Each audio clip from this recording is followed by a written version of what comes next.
going to be spending some time today in one of the stories in the Gospels, particularly in the Gospel of Matthew. And we're going to open up chapter 14, verses 13. And it says this. It says, when Jesus had heard what had happened, he withdrew by boat privately to a solitary space. Hearing of this, the crowds followed him on foot from the towns. So in the Gospels, Jesus will frequently withdraw to pray. He will withdraw after having moments of miracles. I think it's to just sustain himself, refresh himself. He always withdraws to pray whenever there is a major decision that he had to make. But this moment is different. Here, he withdraws to mourn because he had just heard horrible, horrific news that his cousin, the forerunner of the gospel, the last of the Old Testament prophets, John the Baptist, has been beheaded. And so he gets alone to grieve the loss of his friend, to grieve the loss of his family, to grieve really his partner in ministry. And it's one of those verses in the Bible where we really get to see Jesus' full humanity on display, that he weeps. Many commentators put it like this, that he was red-eyed and tear-stained. Like this loss is real. And that's this human moment where he mourns. He wants to process alone. He wants to rest. And so Jesus, what does he do? He withdraws to a solitary place. But what's interesting about this word solitary here is that it can also mean wilderness or desert. That Jesus is intentionally going to parallel the Exodus experience of the people of God. But this new and better Moses is going to provide a different kind of manna in the desert. And then we find the crowd, as the text tells us, had followed him, that he doesn't get to stay in solitude very long. And his divinity, the God part of his nature, it just rises up. This tireless compassion rises up when he sees the crowd, and it sets the moment for the miracle. And what's interesting about this verse, too, is this verse is really a bridge between Herod's feast. If you know the story, John the Baptist is beheaded at this feast of Herod. It's a banquet of death, of lust, of murder. It's the way of the world. But then Jesus is going to feed, we're going to find out, the 5,000, a banquet of life, of mercy, of faith, of provision.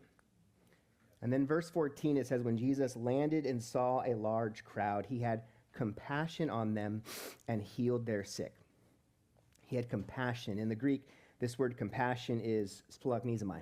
God bless me. Thank you.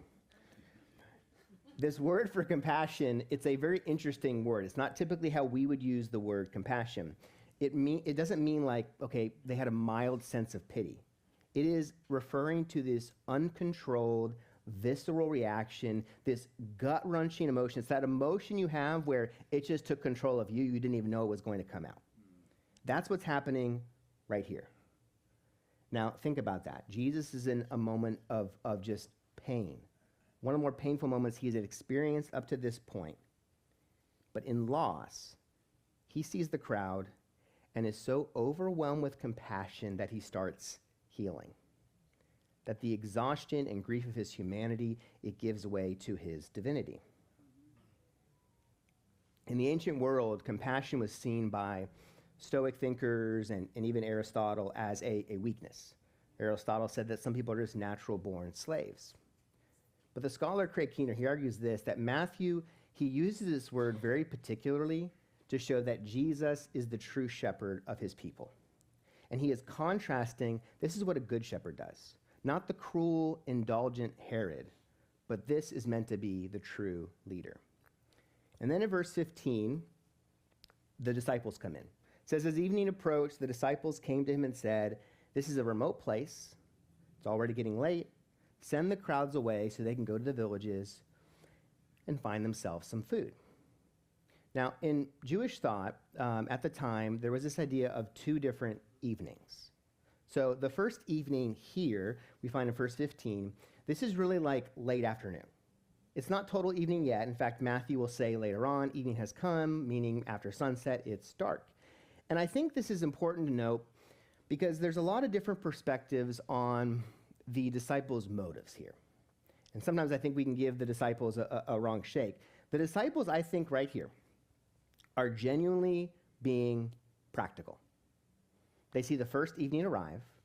We've got a few hours.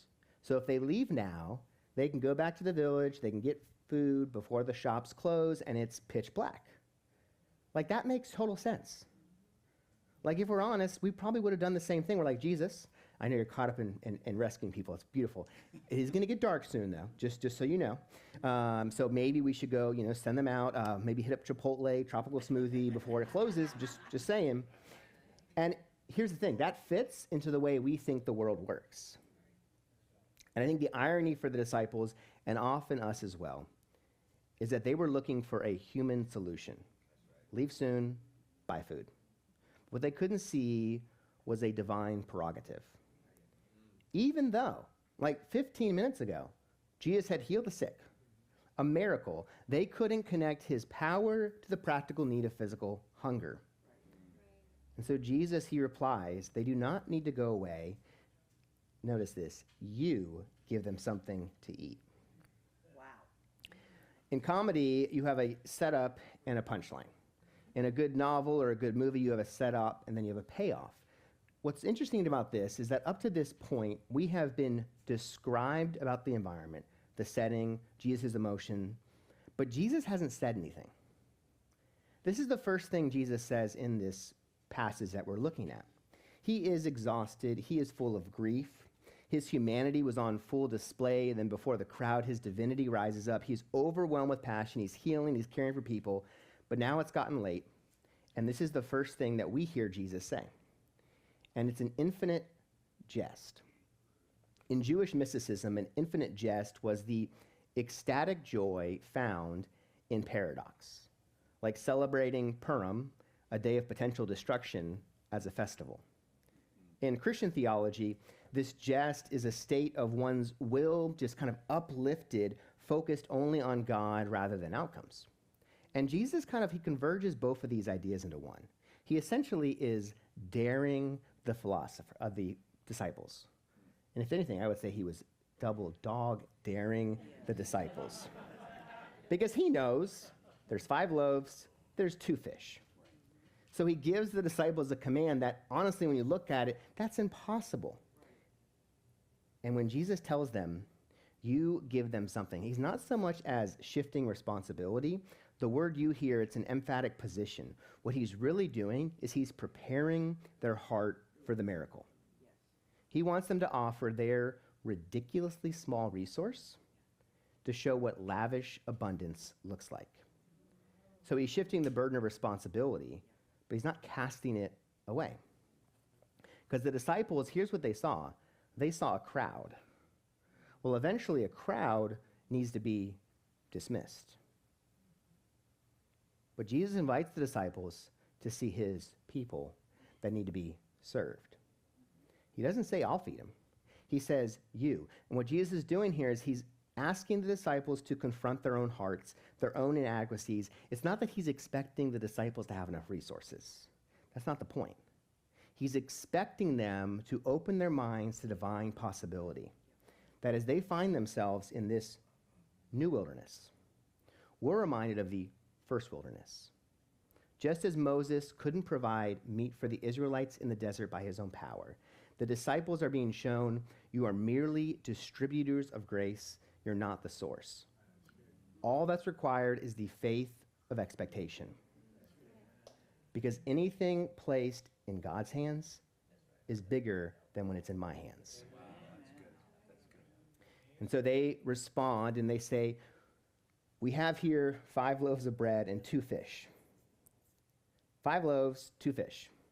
The disciple look at this crowd of 5,000 plus men and women, so 10, 15,000 people, and they have 5 loaves and 2 fish, and they become their own glass ceiling.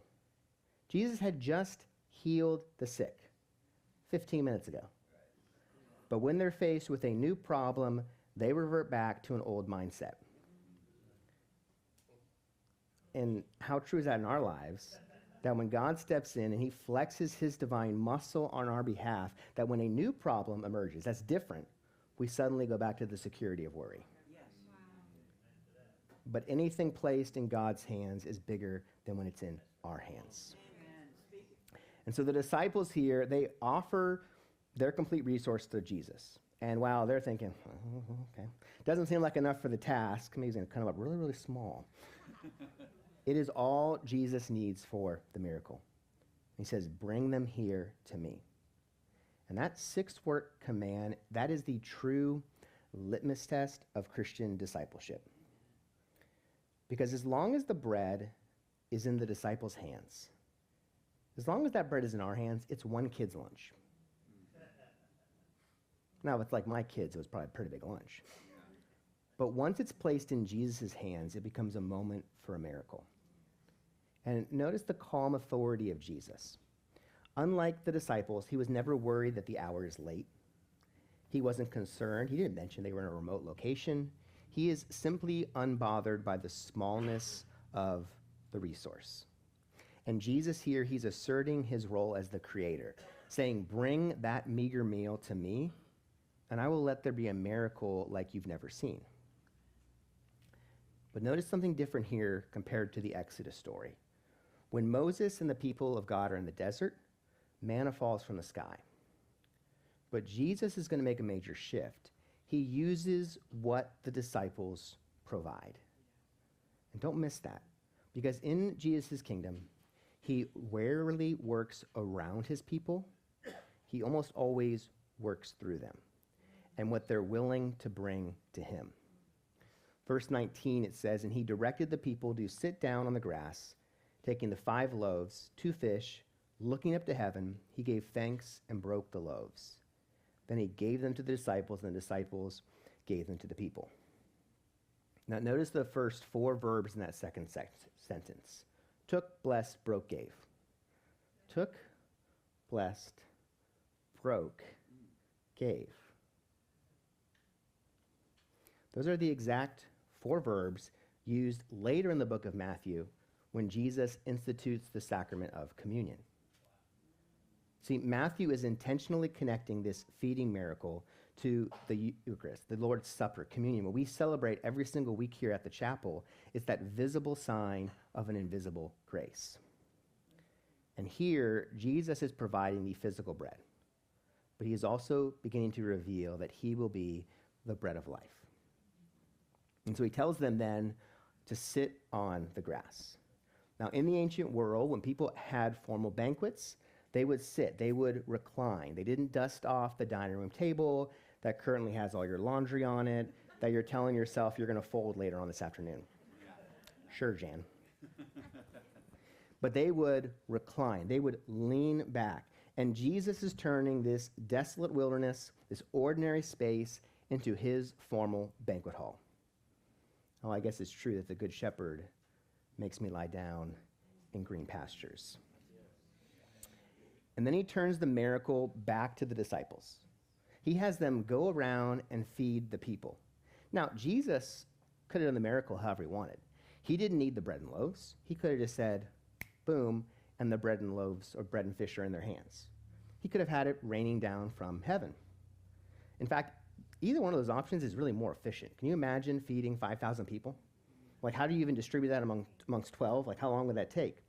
But he doesn't. He has the disciples act as waiters. He has them as the deliverers of the food. And that's really the pattern of the church. As a pastor, I don't change hearts. I don't create the food. I only distribute what I can receive from Jesus' hands. And as Christians, we don't change people. We just present what we've been given, and we know the Holy Spirit can do a far better work than we can. And then verse 20 and 21, it says, they all ate and were satisfied, and the disciples picked up 12 basketfuls of broken pieces that were left over. And the number of those who ate were about 5,000 men beside women and children.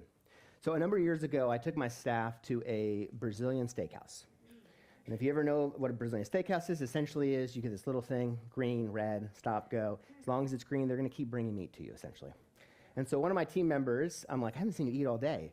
He's like, I haven't eaten anything all day. I didn't even eat yesterday. I was like, oh, okay. And so we get to the restaurant, and I kid you not, for like 2 hours straight, green.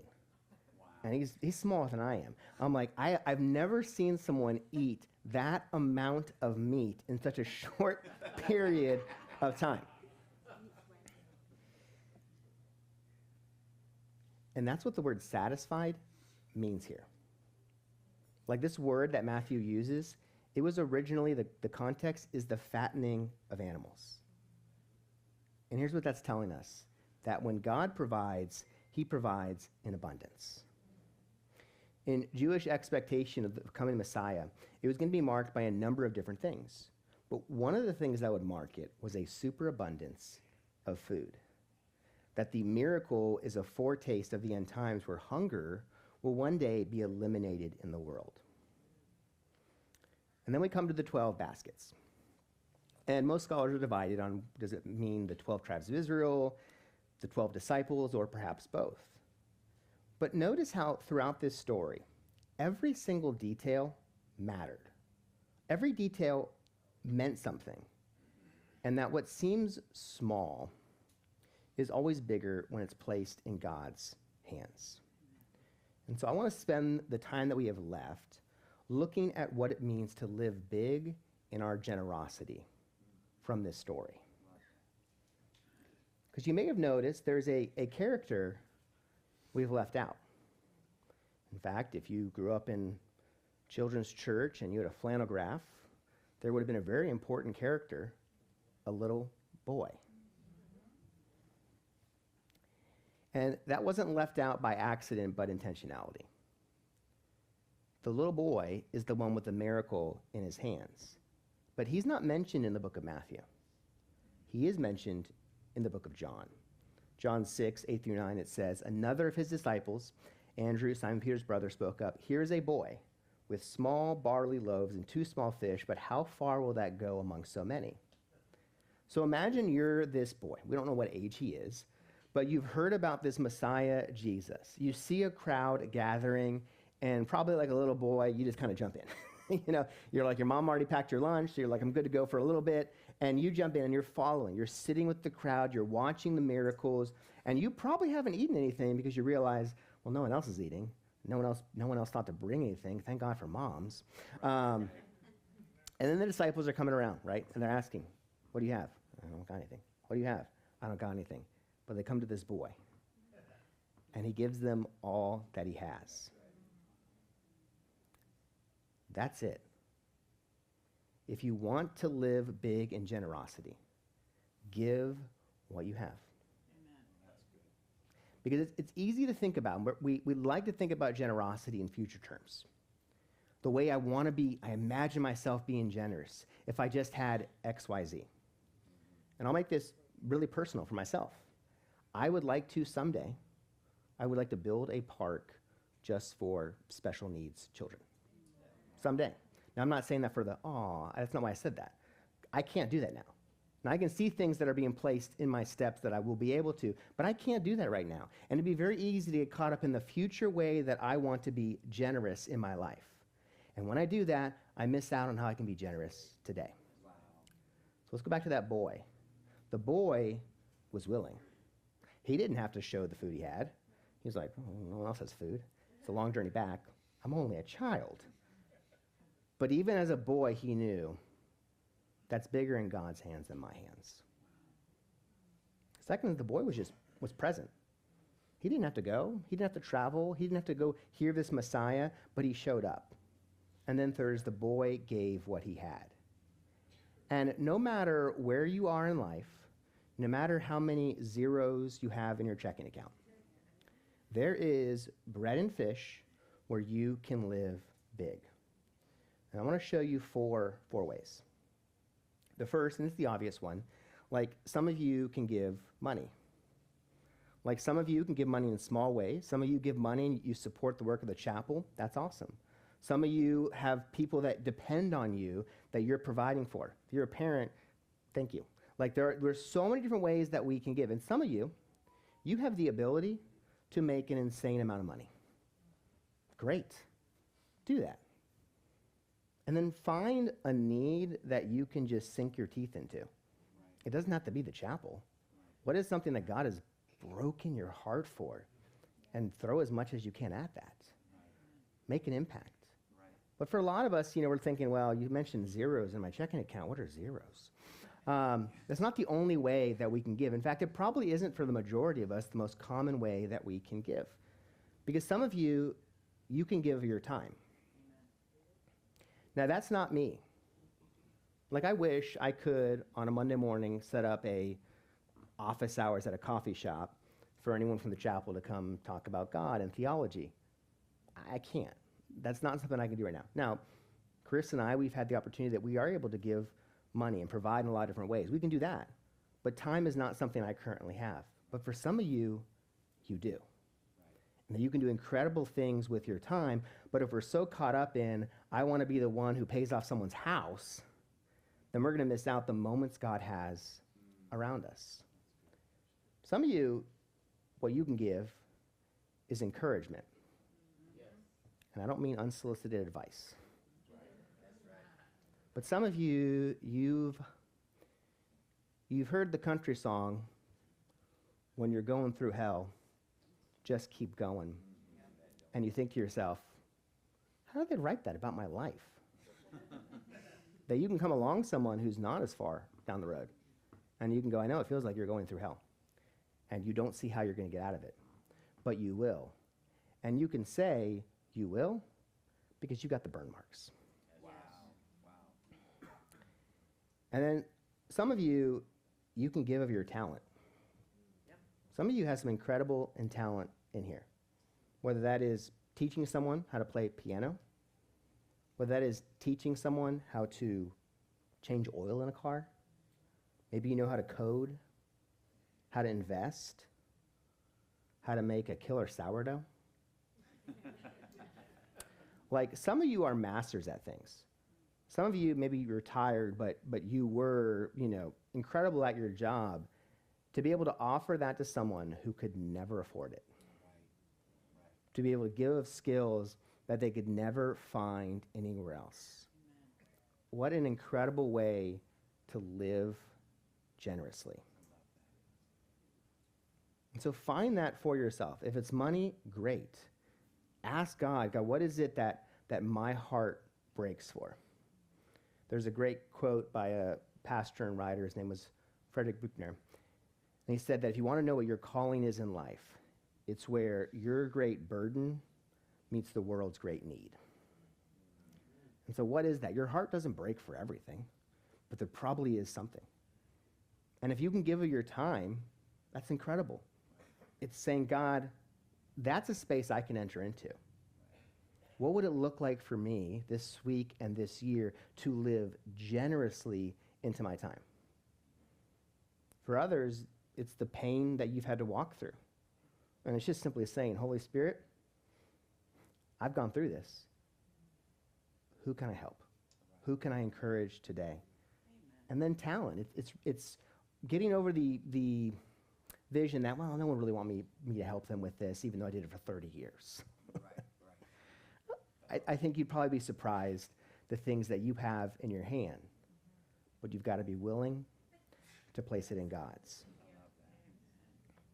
And so this year, open yourself up to live big in generosity, and open yourself up for the moments, the miracle God wants to do through you.